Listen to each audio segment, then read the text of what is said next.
जब भी हम घर पे वायरिंग करते हैं तो इन दोनों ट्रिपर को लगाना बहुत ही इम्पोर्टेंट होता है। दोनों सेफ्टी के लिए बहुत ही अच्छा डिवाइस है, इसे यूज़ करना चाहिए।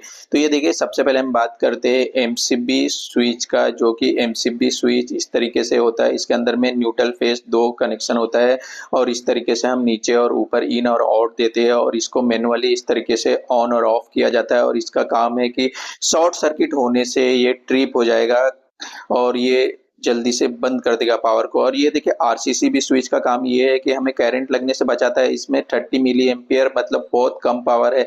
ये इतना भी कम पावर अगर कम ज़्यादा हो गया इसके अंदर में तो करंट लगने से बचाता है। ये झटका भी नहीं लगने देगा और ट्रिप हो जाएगा। तो ये देखिए, इसे हम टेस्ट करेंगे। तो जब तक इसके अंदर में हम पावर नहीं देंगे न्यूट्रल फेस, तब तक ये चेक बटन नहीं काम करेगा। तो हम इसे चेक करेंगे एक मामूली से छोटा सा एक ट्रिपल ए की बैटरी से कि इसका ये वर्क करता है नहीं करता। इसके अंदर में बहुत ही कम पावर होता है, फिर भी ये अगर इसका भी बैटरी का पावर देखिए, जैसे हमने टच किया तो ये ट्रिप हो गया। इसको न्यूट्रल को चेक किया हमने, फेस को भी चेक करेंगे तो ये दोनों परफेक्ट वर्क कर रहा है। और इसका सबसे मेन जो काम है, करंट लगने से बचाता है। तो ये देखिए, करंट के लिए हमने इसे जैसे ही टच किया ये ट्रिप हो जाएगा। फिर से एक बार आपको हम दिखाते हैं कि जैसे हम इसको उंगली से टच करते हैं तो ये देखिए, हमें झटका भी नहीं लगता और ये ट्रिप हो जाता है। इसका मेन काम ये भी है कि इसको अगर सही से वायरिंग आउटपुट से देंगे तो ये परफेक्ट वर्क करेगा। एक वायर ऊपर से एक वायर नीचे से सेम भी देंगे तब भी ये ट्रिप हो जाएगा। दोनों पोल को हमने इस तरीके से टेस्ट कर लिया।